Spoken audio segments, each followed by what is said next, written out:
Shavua Tov U'Mvorach, on va faire Bezrat Hashem une série de cours concernant la fête de Pessah et on suit ce qu'il dit Mara Shulchan Aruch quand il démarre les halachot de Pessah.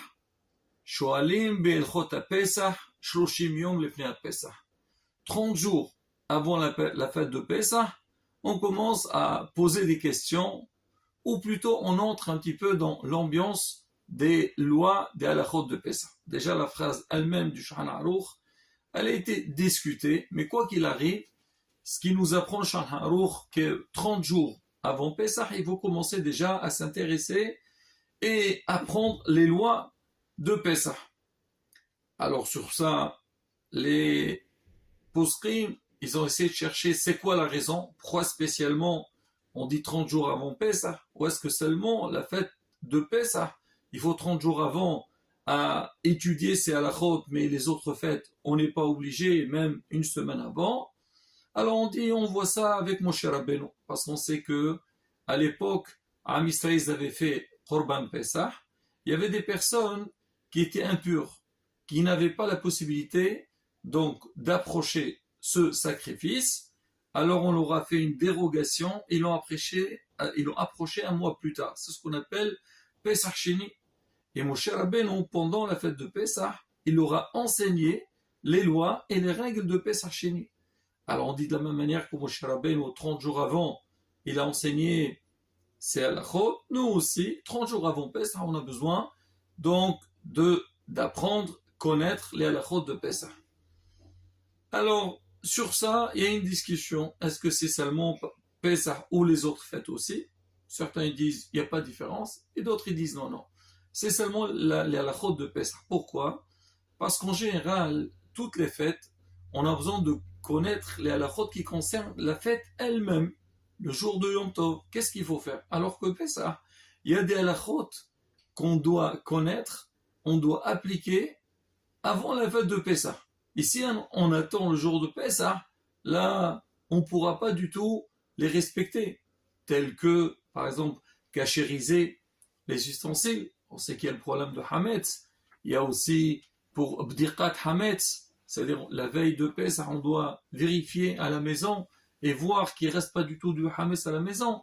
Donc, il y a énormément de choses, faire les matzot, énormément de choses qu'on a besoin de les connaître avant d'arriver à la fête de Pessah. Et c'est pour ça, 30 jours avant, on commence à étudier ces halachot. Mais quoi qu'il arrive, Rabotai, c'est rapporté que tout le monde doit s'intéresser, doit veiller à connaître, bien connaître les halachot, parce qu'il y a énormément de règles à connaître. Alors, sous ça, Rabotai, je voudrais rapporter une parole de notre maître, Rabbi Moshe Chalfon HaKohen, Zecher Sadeq, Vekadosh Levracha. Il dit dans son livre Brit Keuna, il dit à Djerba, alors ils ont instauré que Shabbat Mevarchim, c'est-à-dire le Shabbat qui précède Rosh Chodesh, il y a le Rav de la ville, bon, pas spécialement le Rav de la ville, il y a un Talmid Chacham qui vient à la synagogue, et les gens, après qu'ils ont fait la Saouda de Shabbat, ils viennent et le Rav il commence à parler, il fait un peu de moussar, il fait un peu d'agado, des histoires, et après il fait des halachot. Il enseigne aux gens. Il dit c'est quoi le makor, c'est quoi l'origine de ce minhag-là, cette règle-là? Parce que déjà, Rabotai, on sait très bien que à Djerba, c'était ce qu'on appelle une ville de Torah. Donc il y avait les cours toute la semaine, on étudiait, il y avait des Talmidei Chachamim. Mais ce minhag qu'on a fait, que Shabbat Mevarchim, il y a un arabe qui vient parler, et on dit que tout le tzibur, il était présent. Et c'est vrai, si on voit même jusqu'aujourd'hui, qu'on sait que Shabbat Mevarchim, tout le Qahal, il venait à la synagogue pour écouter la drasha du Rav. C'est ce qu'on dit, Dras ta Rabbi Bashi Dras. Donc on est là pour écouter. C'est vrai que dans ces drashot-là, en dehors des lois qu'on va donner, le Rav aussi, il a des messages à transmettre à la communauté. Alors pour leur dire, des fois, il y a certaines choses aujourd'hui, c'est vrai qu'on reçoit, il y a des SMS, il y a donc dans les synagogues, on affiche certaines choses, mais à l'époque, donc, c'était en live, en direct avec le Rav. Il leur dit, sachez que tel et tel produit, par exemple, aujourd'hui, on n'a pas le droit de l'utiliser. Ou si, hasbi shalom, dans la ville, il y a quelque chose qui s'est passé, et que le Rav, il veut faire un peu, donc, réprimander sur ça, faire un peu de moussard, c'est l'occasion. Et les gens, ils savaient qu'il y a des infos qu'on a besoin d'écouter chez le Rav. Et une fois par mois, donc c'est quelque part. Donc, on se regroupe toute la communauté pour écouter les halachot et le message du Rav. Alors, Moreno Harav Rabbi Khelfoun, il dit comment ça a démarré ce minhag, ce beau minhag. Il dit, il y avait une fois, il y avait il y avait la sécheresse. Et tout le monde était embêté. Bien sûr, les pauvres, ils étaient embêtés, surtout il y avait la fête de Pessah qui va arriver, ils ont besoin pour manger. Et on parlera, si tu veux, le prochain cours sur ce qu'on appelle Qimhad et Pessah, les paniers de Pessah. Et donc les Hachirim aussi, parce qu'ils avaient des affaires, et si leur ou une sécheresse, c'est pas évident, c'est une xéra. Alors les rabbanim, ils se sont réunis avec Shivat Ove'ahir. Ça veut dire que c'est à quelque chose qu'on dit aujourd'hui le bureau de la communauté, le comité, et ils ont décidé, ils ont tranché que tout le Shabbat Meparchim, on doit appeler tout le Kahal à la synagogue et le Rav fait une dracha. Et depuis, ça a été instauré, et Baruch Hashem, jusqu'à maintenant, il y a ça.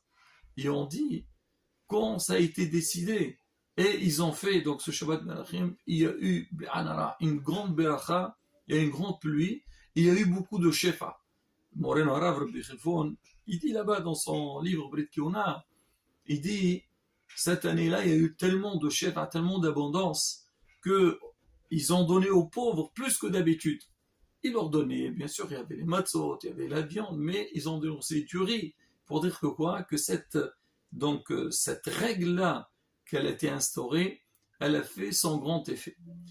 Et bien, si on regarde un petit peu dans les Mechorot, et on voit que c'est vrai que quand on étudie les règles donc de l'événement ou de la période où on se trouve, ça donne un grand shefa sur terre. Déjà, c'est rapporté, le Kapahim il rapporte, il dit, il n'y a pas seulement à Pessah qu'il faut 30 jours avant, il faut commencer à étudier les halachot de Pessah.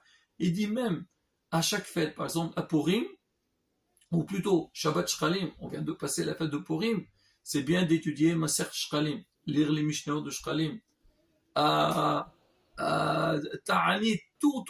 Pourquoi? Parce qu'on a besoin d'être informé. Et c'est vrai, si on regarde dans la vie, quand on est informé de la chose, on arrive à la respecter différemment. Mais si on dit oui, d'accord, il y a la fête, il y a Shabbat qui vient. Shabbat, c'est Shabbat. Mais si tu ne connais pas les halachot de Shabbat, tu les étudies pas, alors comment tu vas faire un bon Shabbat?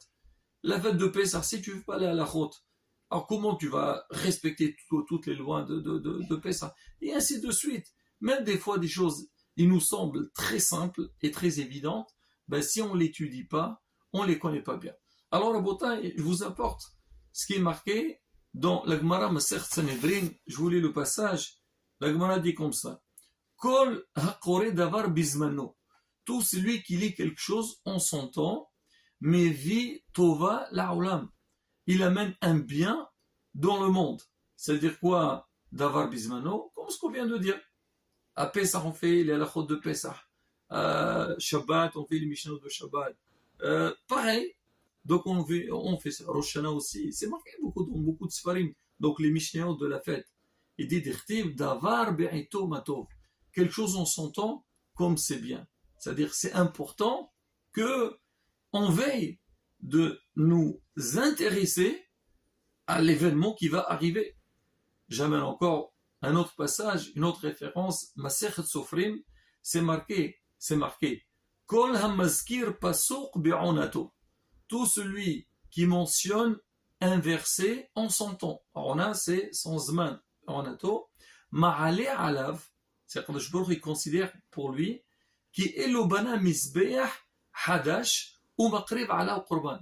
Comme si il a fait un nouveau hôtel, un misbeah, et comme s'il a approché un qurban dessus. Et on sait connaît tous la valeur des korbanot. C'est qu'aujourd'hui, malheureusement, on n'a pas le Beit HaMikdash. À l'époque où il y avait le Beit HaMikdash, alors si quelqu'un est faute, il amène un korban, le korban il est mechaper alav. Aujourd'hui, on dit à la place des korbanot, on lit les korbanot, les passages des korbanot. Mais Rabotai, on a encore un nouveau tuyau. Ça veut dire, celui qui étudie la chose en son temps, donc comme s'il a approché un korban, il s'est mechaper. Donc, on peut comprendre ce qu'il avait dit notre maître Rabbi Khelfoun, c'est que, alors les rabbanim, ils ont tranché de faire tous les shabbats, mevarchin, de faire une dracha, et ça a amené de l'abondance, une bracha dans la ville. Pourquoi? Parce que c'est d'avoir bi'ito. Et ça, Rabotai, si on va encore plus loin, Shulchan Aruch, Siman Kuf Nun He, alors il dit le matin, là aussi Rabotai, il faut faire tout un cours sur ça et bien développer. Alors il dit que le matin, après qu'on a fini la prière, l'homme, il doit aller au Beit HaMidrash, aller dans un centre d'études et étudier. Et il dit ce moment qu'on fixe pour les mots de Torah, lo yithenu, lo ya'avirenu, il ne doit pas du tout le déplacer. Souvent, qui est Sarara, alors il connaît donc l'intérieur de chacun. Il sait que quelqu'un, voilà, il a une bonne initiative, il a décidé d'aller étudier la Torah. Qu'est-ce qu'il va lui faire? Il va lui trouver des excuses pour ne pas étudier. Alors le Shaharouk il dit non, fais attention, lo ya'avirenu. Tu dis, si Sarah te dit, tu dis, il n'y a pas de souci, je ferai ce qu'il faut faire, mais maintenant, j'ai aussi autre chose qui est plus importante, qui s'appelle l'Imoud Torah. Et surtout qu'on sait que après 120 ans, une des questions, des premières questions qu'on pose à la personne, c'est Qavat Aritim la Torah. Est-ce que tu as fixé des moments d'étude de la Torah? On dit Lo Amhar Hassid. Quelqu'un qui est Amhar, c'est quelqu'un qui n'apprend pas, qui ne connaît pas les lois. Il ne peut pas être Hassid. Beaucoup de fois, on voit des gens qui veulent bien faire, mais ils n'étudient pas. Ben, monsieur, si tu n'étudies pas, tu ne pourras pas connaître les règles, comment il faut faire. Et justement, alors là, comment dire, on démarre Baruch Hashem avec cette idée de Pesach, Shoharuch lui-même qui le dit, c'est commencer à s'intéresser, chercher, trouver des endroits pour étudier la Torah, comme on dit, s'enrichir avec les mots de la Torah, Be'ezrat Hashem, avec ces efforts qu'on fait. Akadosh Baruch Hu, il voit, comme on dit, les fonds de Sahara Gra, et Akadosh Baruch Hu nous donnera tout ce qu'on a besoin. Amen. Ken Yara